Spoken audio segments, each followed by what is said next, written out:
Irmãos, antes que você se assente, pegue a sua Bíblia.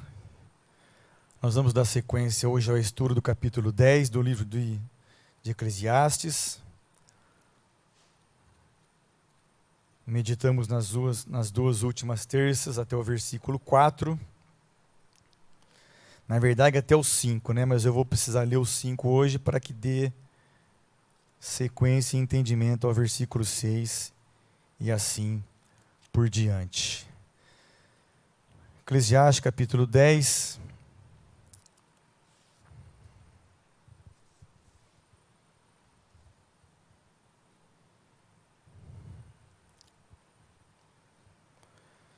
Eu vou ler na versão Nova Almeida atualizada.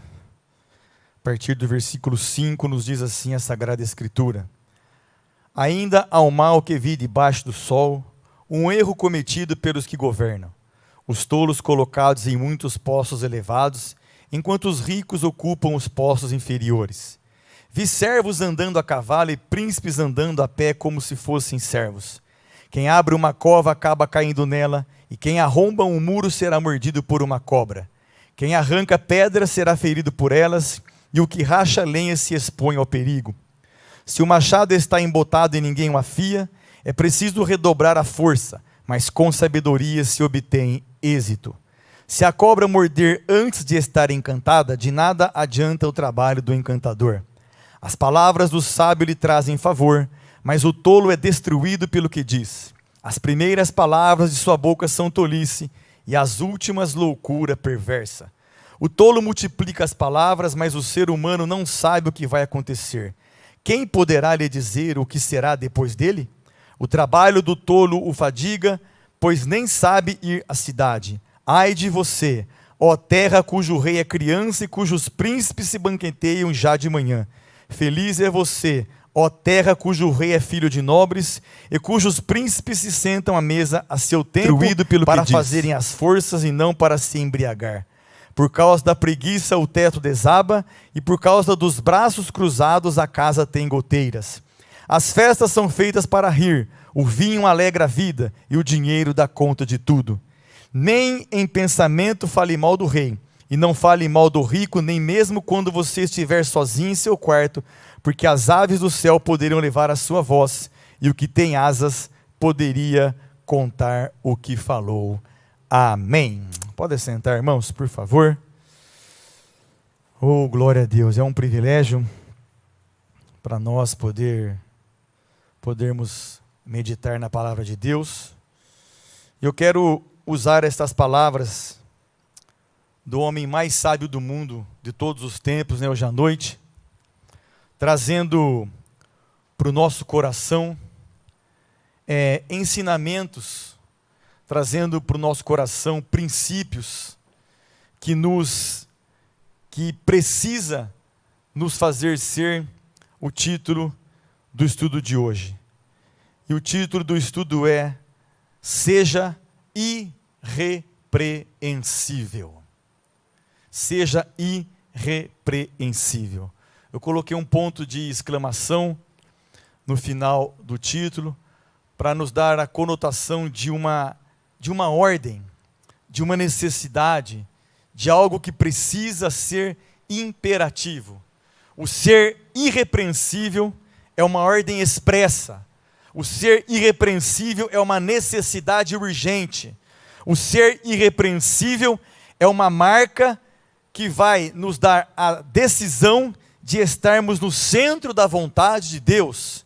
Ser irrepreensível precisa ser um desejo inegociável, que precisa encabeçar a nossa lista de prioridades diárias. Ou seja, nós precisamos buscar uma vida irrepreensível diante de Deus. E o que é uma vida irrepreensível? Nós poderíamos elencar várias conotações que nos fariam entender isso, mas eu quero que você guarde só uma expressão. Ser irrepreensível é jamais desanimar ou entristecer o Espírito Santo de Deus. Isso é ser uma pessoa irrepreensível. E Paulo, quando escreve a sua carta aos Filipenses, ele diz o seguinte, capítulo 2, versículo 14 e 16: façam tudo sem murmurações e nem discussões, para que sejam irrepreensíveis e puros, filhos de Deus inculpáveis no meio de uma geração pervertida e corrupta, na qual vocês brilham como luzeiros no mundo, preservando a palavra da vida. Assim, no dia com D maiúsculo, de Cristo, poderei me gloriar de que não corri em vão, nem me esforcei inutilmente. Aonde que nós vamos ser irrepreensíveis?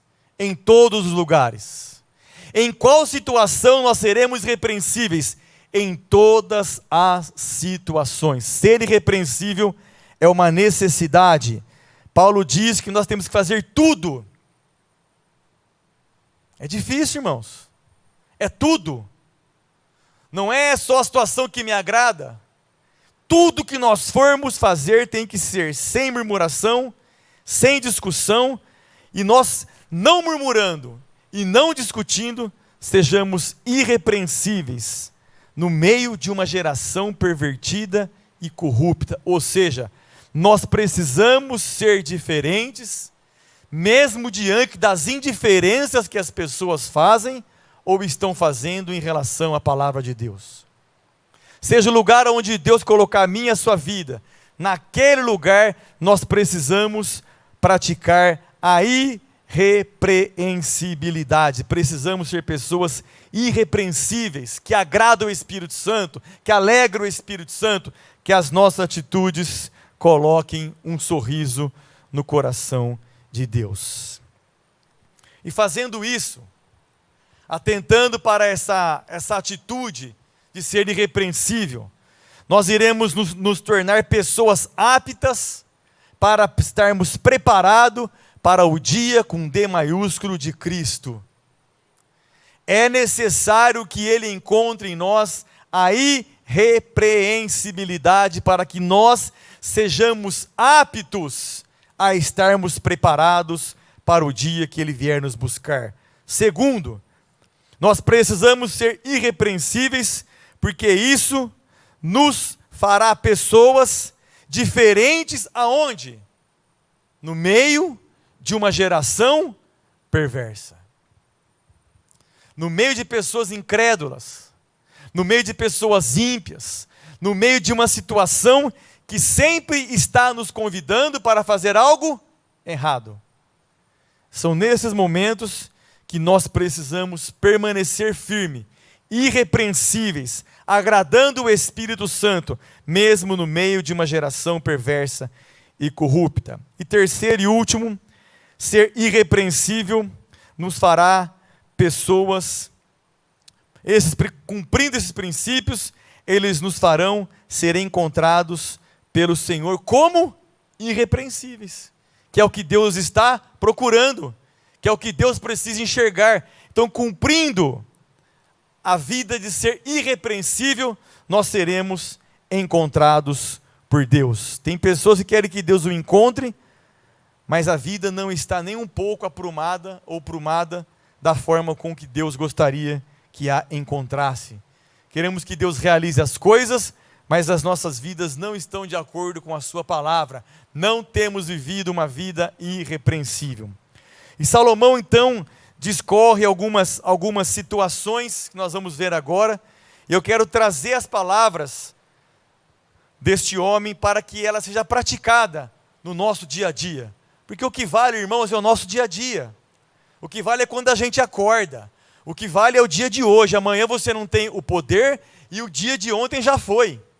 O que conta é quem nós somos agora. O que conta é o momento em que Deus está nos proporcionando e o momento em que nós aprendamos e possamos trazer para dentro da nossa vida ensinamentos práticos para que nós possamos praticar diariamente. Então, o versículo 5, 6 e 7 do Eclesiastes 10 diz: ainda há um mal que vive debaixo do sol, um erro cometido pelos que governam, os tolos colocados em muitos postos elevados, enquanto os ricos ocupam os postos inferiores. Vi servos andando a cavalo e príncipes andando a pé, como se fossem servos. Deus concede que existam governos, e eles são necessários. O que a Bíblia está nos ensinando hoje à noite, e você pode verificar isso no versículos 6 e 7, a inversão de prioridades para que pessoas ocupem cargos pelos quais esses governantes têm em suas mãos a prioridade de escolhê-los. A questão é que nem todo governante escolhe alguém para estar ao seu lado aliado como uma prioridade de fazer um bom governo simplesmente. Não. Muitas das vezes, ou na maioria das vezes, estão preocupados em trazer ao seu lado pessoas que nos momentos de erro, nos momentos de falha, nos momentos de uma má administração, essas pessoas não irão se opor a ele. Muito pelo contrário. Irão dizer, nossa, você está certo. Procura pessoas para colocar nos cargos que ele tem o direito de escolher, pessoas que não vão impor nada a ele, não vão se opor a ele. Tudo que ele falar será feito. Tudo que ele falar será aceito. Por isso que colocam pessoas às vezes sem cultura, despreparadas, sem conhecimento, para quê? Para que elas sejam facilmente manipuladas. Porque as pessoas que pensam vão questionar. As pessoas direitas vão questionar.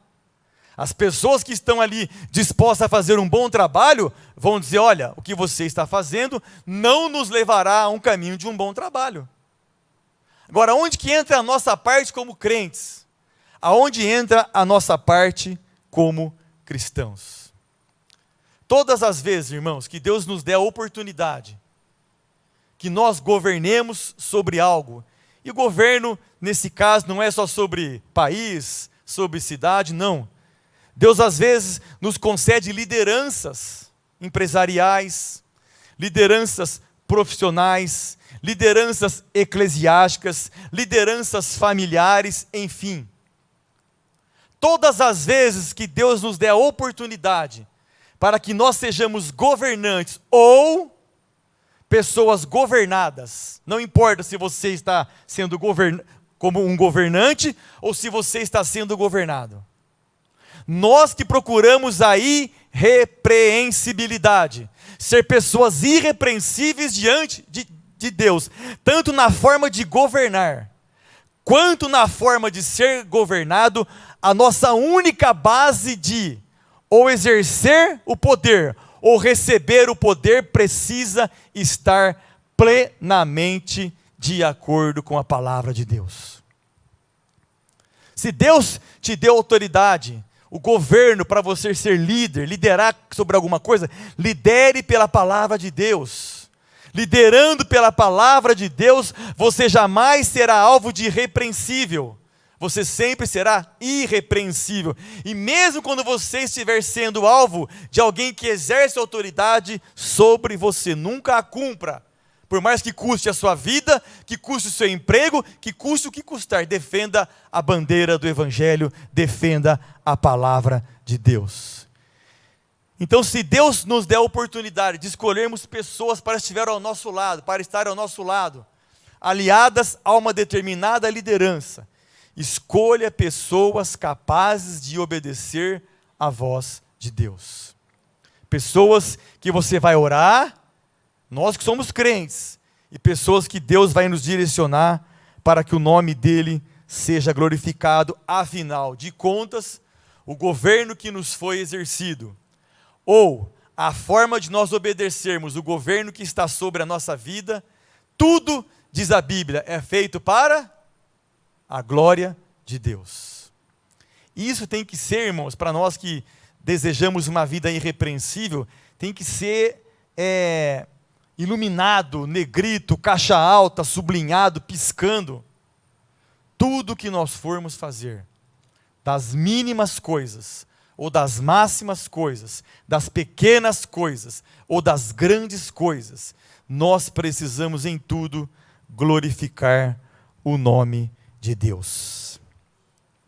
O versículo 8 e 9, Ele diz que quem abre uma cova acaba caindo nela, e quem arromba um muro será mordido por uma cobra. Quem arranca pedras será ferido por elas, e o que racha lenha se expõe ao perigo. Alguém aqui seria capaz de abrir uma cova para você mesmo cair? Não.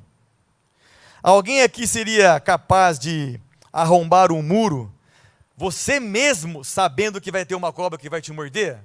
Não. Esse versículo é muito importante. Esse versículo está nos dizendo: cuidado, pense o que você está desejando para o seu próximo. O que é que você está preparando para o seu próximo?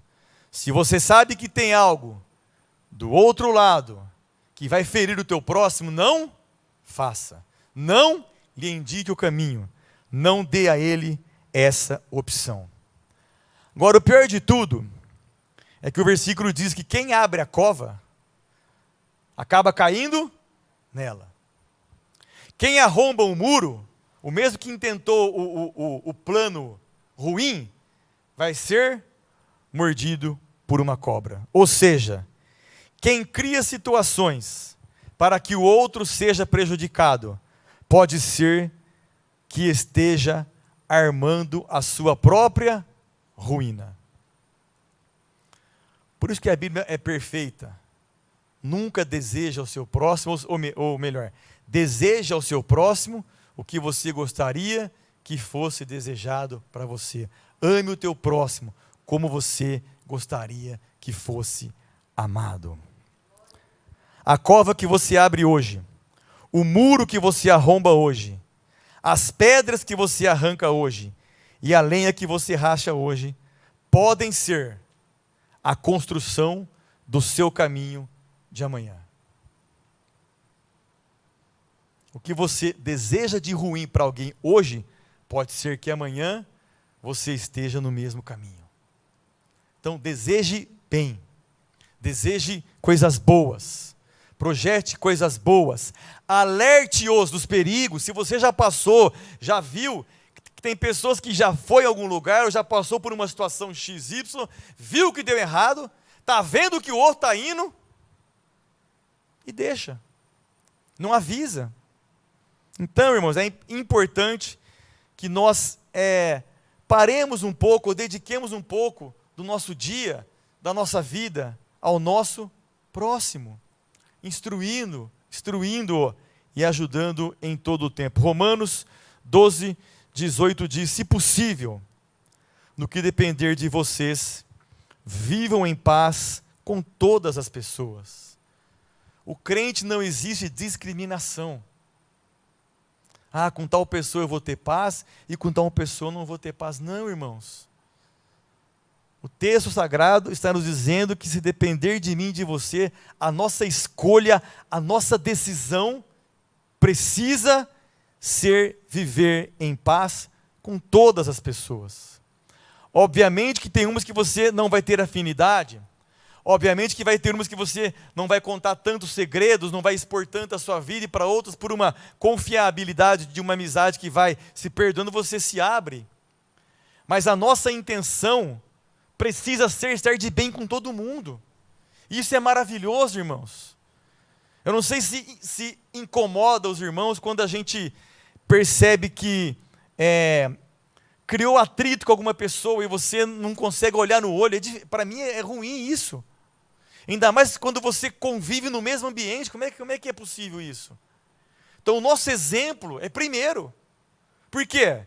Porque nós queremos ser irrepreensíveis. Então ame o teu próximo, se doe ao seu próximo, deseje coisas boas para o seu próximo, e não crie nada para ele, que pode ser que aquilo que você está criando hoje, pode ser a sua queda de amanhã.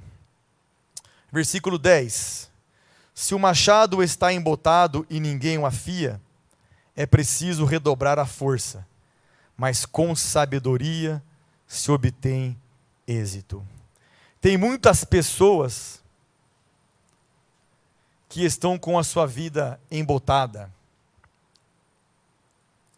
Tem muitas pessoas que a sua condição espiritual está embotada. Não progride, não avança. E o pior de tudo, o texto fala, olha, se está embotado, e ninguém o afia. Ou seja, se a nossa vida não está plenamente na direção de Deus, ela precisa estar.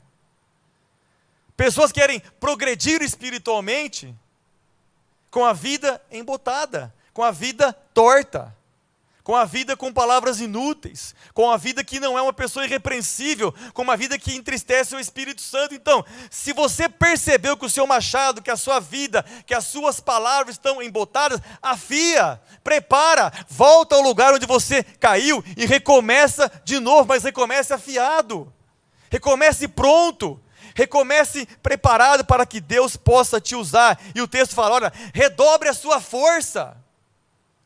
A força é buscada em quem, irmãos? Em Deus. Se está algo errado, algo torto, e você sabe o que está errado, você sabe o que tem que ser acertado.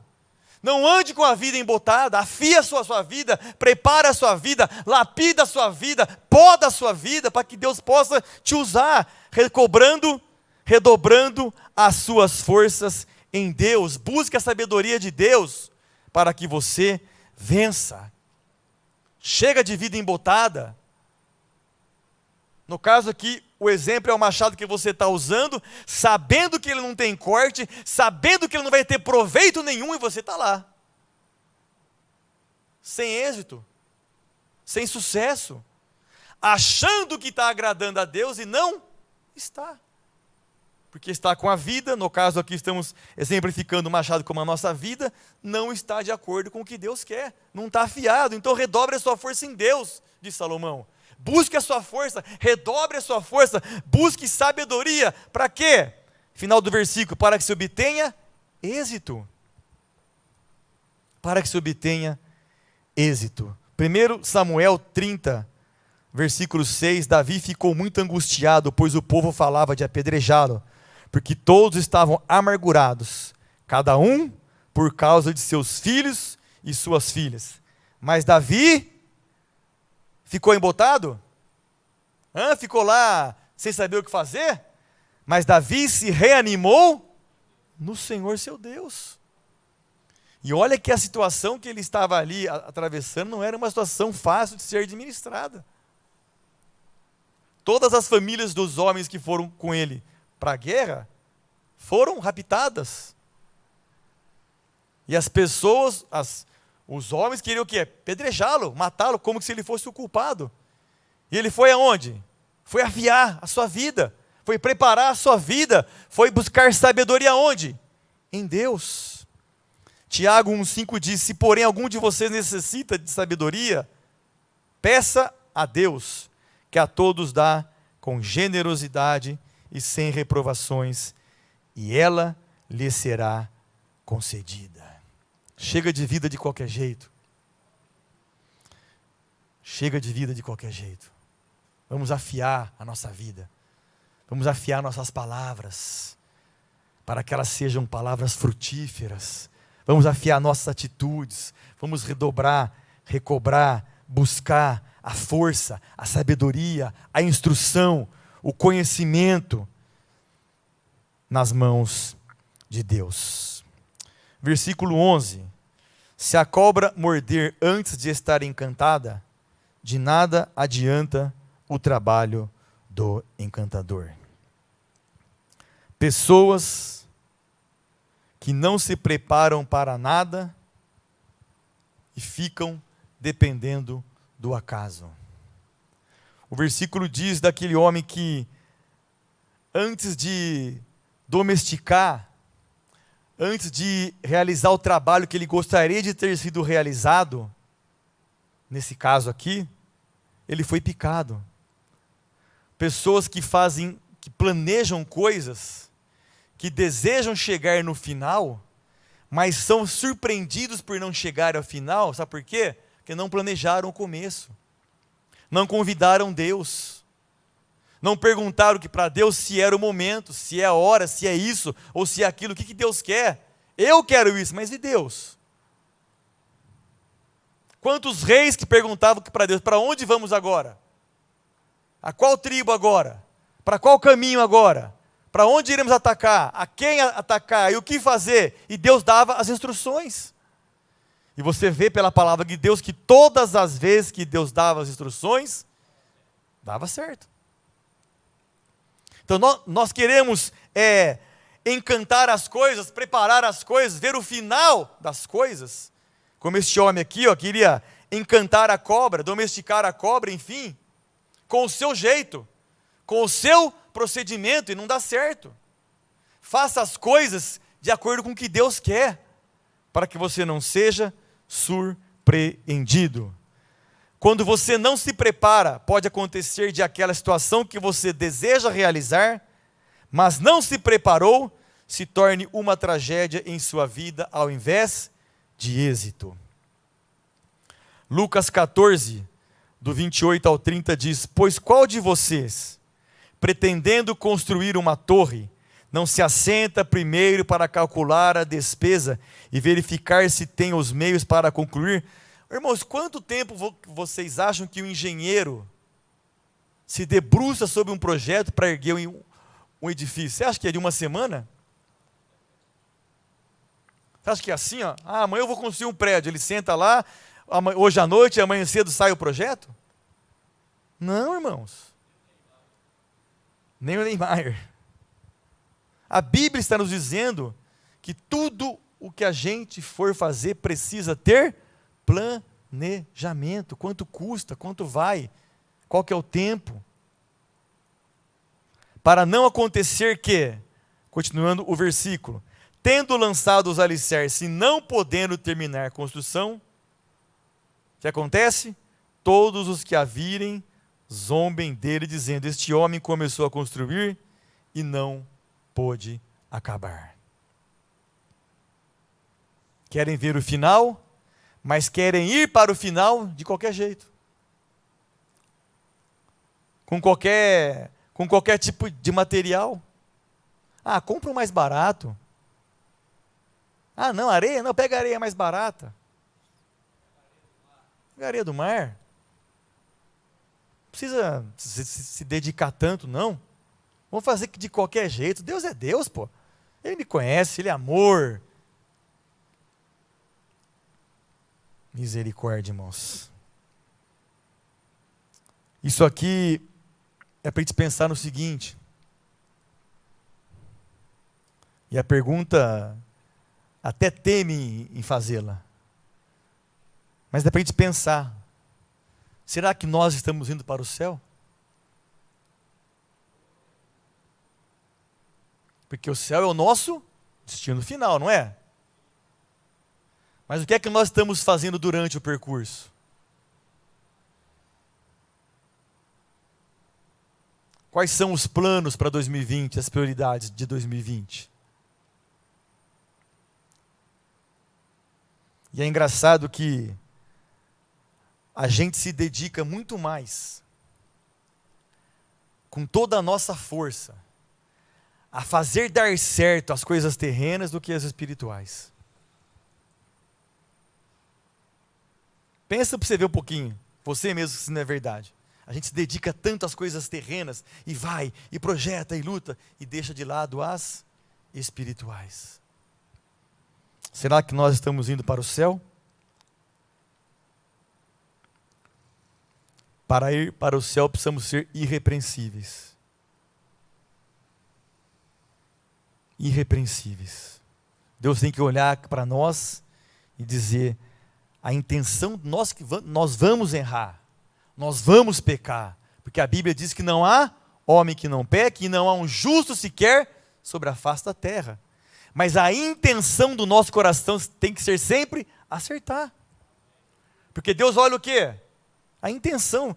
Alguma coisa deu errado, e pode ser que tenha dado, que fugiu do seu planejamento, mas você fez, você orou, você jejuou, você acreditou, você buscou. Então o nosso projeto tem que ser dentro da palavra de Deus.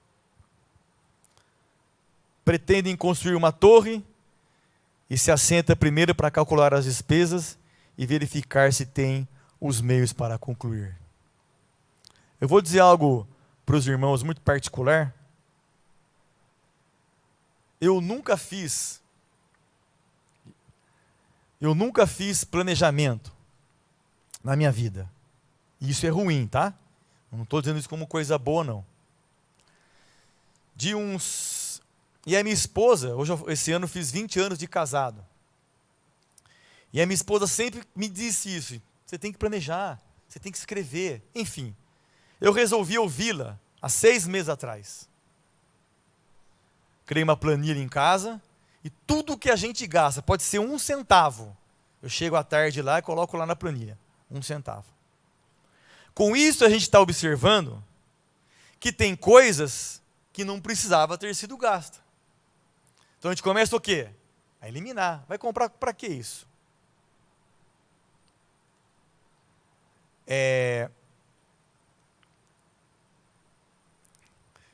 Eu virei o ano, eu tenho 48 anos e 20 anos de casado.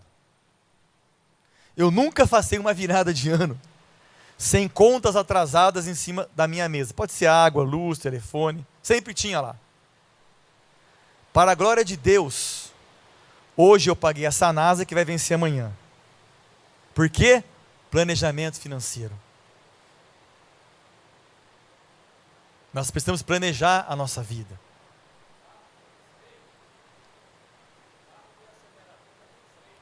O carro tem acelerador, mas tem freio também.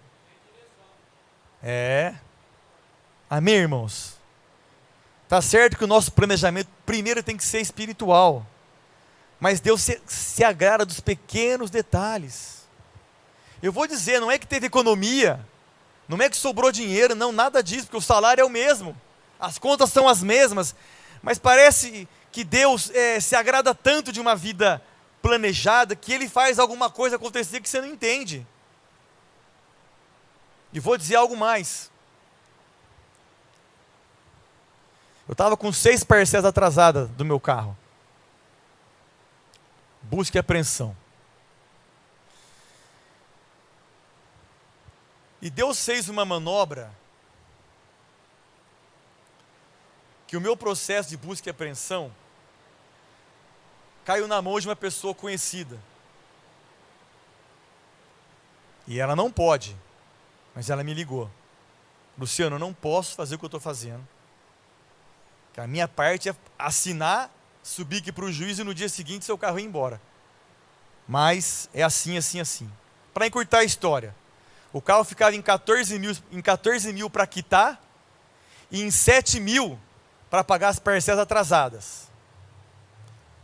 Uma pessoa que tem influência no ramo de negociação aqui com o carro, que é um primo meu que está há muitos anos já no mercado, falou, não, o banco agora em dezembro, tudo que você ofertar eles oferecem, eles aceitam, porque eles querem arrecadar dinheiro. Para encurtar a história, irmãos, Deus levantou uma pessoa da minha família, que quitou, não foram as parcelas atrasadas, meu carro está quitado por R$6.000. Ah, mas foi porque você começou a planejar? Eu creio que sim. Dá importância, que o pastor sempre diz, aos centavos. Por que de que eu gastei R$10 hoje? Mas não precisava. E Deus se agrada. E Deus começa a fazer.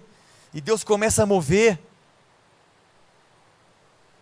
Hoje a minha esposa está lá. É folga dela hoje. Com 4 clientes em casa. Que levantou um valor bom para a gente. Sem planejamento. Deus começa a fazer. Deus começa a mover quando? Quando a gente decide viver uma vida irrepreensível. Deus faz. E vou dizer que para os irmãos sem vergonha, eu nunca tinha visto Deus fazer. E de uns tempos para cá eu tenho visto a mão de Deus nos pequenos detalhes da minha vida, cuidando de mim. A minha filha tem 19, vai fazer 19 agora esse ano, tem 18 anos. Até os 17 anos de idade, ela não dormia sozinha. 17 anos de idade. O quarto dela montado, arrumadinho. Faz uns 3, 4 meses para cá, que Deus deu libertação para ela. E ela ficou 15 dias fora de casa, agora sem o pai e a mãe, que isso era praticamente impossível há uns tempos atrás. Foi viajar aqui com os meus cunhados, e Deus a libertou. Deus fez uma grande obra no coração dela, na mente dela, por coisas que ela viu, por coisas que a gente atravessa na vida, e as crianças, a gente não se dá conta que elas crescem com alguns traumas que nós mesmos provocamos. E nós não podemos tirar, só Deus pode. Então planeje a sua vida, irmãos. Seja uma pessoa irrepreensível. Próxima terça nós iremos acabar o capítulo 10 com mais outras instruções ricas da palavra de Deus, diárias, procedimentos diários, para que nós possamos alcançar uma vida irrepreensível. E hoje eu posso dizer para você que Deus faz, Deus realiza, Deus faz aquilo que nós achamos que é impossível. Deus pode todas as coisas, mas nós precisamos, eu precisei colocar a minha vida, a parar algumas arestas, deixar do machadinho ser embotado, ficar batendo, não é assim. Deus não quer assim, para de bater, afia, redobra a força, vai em Deus e Ele vai te orientar. Deus tem orientação, Deus tem capacitação, Deus tem grandes projetos sobre a nossa vida. Amém? Vamos orar. Pai, te louvamos pela Tua palavra, te louvamos pela Tua graça, pelo Teu poder, por tudo quanto o Senhor tem feito e projetado sobre a nossa vida. Obrigado por essa noite, obrigado por esse dia perfeito, perfeito porque foi o Senhor quem criou, perfeito porque foram as Tuas mãos que fizeram, Pai.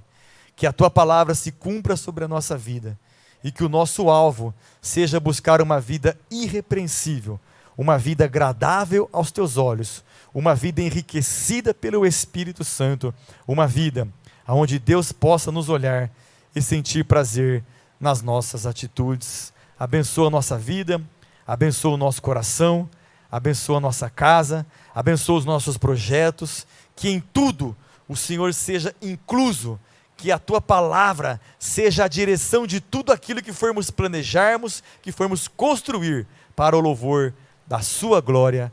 É a nossa oração, em nome de Jesus Cristo. Amém. Você pode aplaudir o nome do Senhor? Glória a Deus.